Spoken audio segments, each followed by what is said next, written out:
tentang tema 3, subtema 3 pembelajaran keempat, yaitu tentang kelestarian lingkungan dan wawancara. Baik anak-anak, di sini kakak akan menerangkan tentang pembelajaran keempat, yaitu tema 3, subtema 3, yaitu PPKN dan Bahasa Indonesia. Yang pertama, kakak akan menerangkan tentang PPKN, yaitu tentang kelestarian lingkungan. Di sini yaitu kelestarian lingkungan. Kakak akan menjelaskan tentang pengelolaan lingkungan hidup. Nah, apa sih pengelolaan lingkungan hidup itu? Pengelolaan lingkungan hidup itu yaitu upaya terpadu untuk mendasarkan hargai atau melingkungan yang menjadi kesejahteraan. Melaksanakan kelestarian lingkungan itu seperti apa sih? Yaitu dampaknya akan mengakibatkan seperti bencana-bencana alam, yaitu seperti banjir, tanah longsor, terus apalagi yaitu kebakaran hutan dan lain-lain. Nah, di sini kakak akan membahas tentang bencana alam yang pertama, yaitu tentang banjir.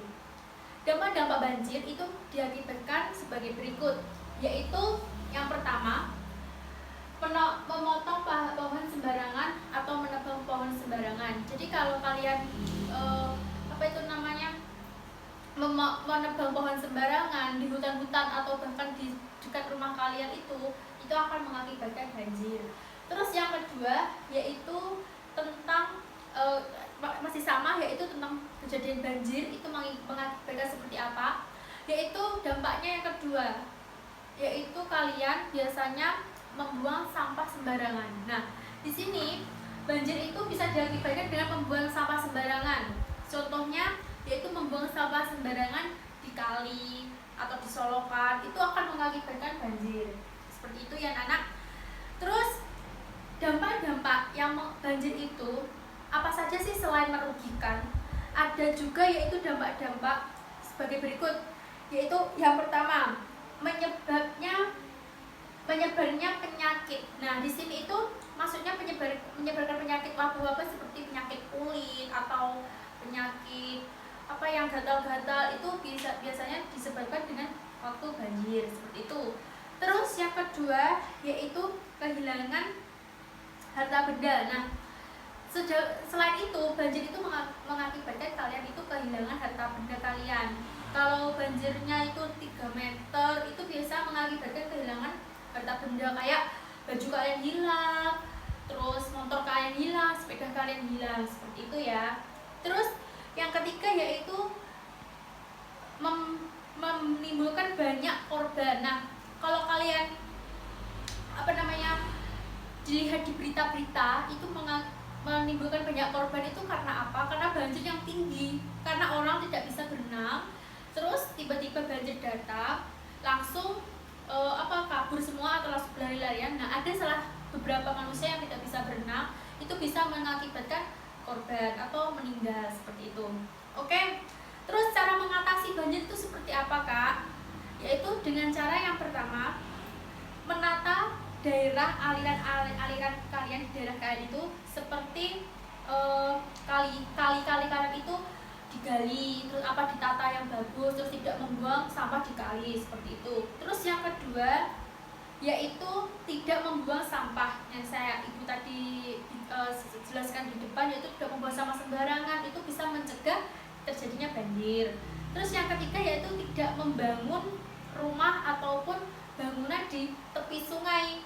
Nah, orang Jakarta, tahu kan kalian, di kota Jakarta itu kan banyak banget rumah-rumah yang dekat kali-kali atau dekat sungai. Itu karena apa? Karena di Jakarta itu kan tidak ada lahan yang kosong, terus terpaksa orang-orang Jakarta itu membangun rumah di dekat sungai. Nah, itu bisa mengakibatkan kebanjiran karena tanah yang ada di dekat sungai itu tidak bisa meresap air, terus airnya meluap, akhirnya mengakibatkan banjir, seperti itu ya. Terus selanjutnya yaitu melakukan pengerukan sungai. Nah, kalau biasanya di daerah ibu, di daerah kakak itu pengerukan sungai itu 5 tahun sekali itu harus dikeruk sungainya agar lebih lebih dangkal gitu loh, lebih ke bawah, jadi kayak air itu menyerapnya langsung cepat, seperti itu. Ada juga yaitu tentang tanah longsor. Nah, tanah longsor ini juga termasuk bencana alam. Terus apa sih hal-hal yang mengakibatkan tanah longsor? Itu yang pertama, timbulnya korban jiwa maupun korban luka. Nah, jadi tanah longsor itu juga mengakibatkan timbulnya korban-korban seperti yang banjir tadi. Terus yang kedua yaitu rusaknya rumah. Jadi kalau tanah longsor itu tadi banjir itu mengakibatkan benda-benda harta benda kalian menghilang, tapi tanah longsor juga mengakibatkan rumah-rumah kalian juga rusak seperti itu. Terus yang ketiga yaitu memburuknya situasi lingkungan. Jadi seperti lingkungan kalian itu menjadi lebih buruk atau lebih kotor, lebih kayak tidak terurus gitu, karena ke tanah longsor banyak-banyak apa itu namanya tanah yang berkeliaran di dekat rumah kalian seperti itu. Terus menyebabkan trauma. Nah, ini biasanya kalau tanah longsor itu menyebabkan trauma. Jadi kayak anak kecil itu takut dekat yang pegunungan, terus bilang aku takut karena di situ banyak tanah longsor atau yang pernah terjadi di rumahnya kemarin yang terjadi di korban tersebut. Yaitu terus cara pencegahannya gimana, Kak? Itu yang pertama membuat apa ya, seperti kayak tes remit itu tentang kayak seperti pohon-pohon itu direboisasi gitu loh. Jadi kayak pagar itu jadi kayak penampungannya tanah itu langsung ke dalam. Seperti kalian tahu kan kalau lewat Ponorogo itu ada kayak pagar. Nah, itu kan ada pohon-pohonnya juga. Nah, di situ biasanya itu ada apa, longsornya itu langsung terjunnya ke situ. Jadi langsung terjunnya ke jalan seperti itu ya. Oke, selanjutnya kita akan membahas tentang wawancara, yaitu tentang bahasa Indonesia tentang wawancara. Selanjutnya kakak akan menjelaskan bahasa Indonesia tentang menyusun laporan wawancara. Nah, di sini apakah yang dimaksud wawancara? Wawancara itu merupakan proses antara orang yang lebih dari satu.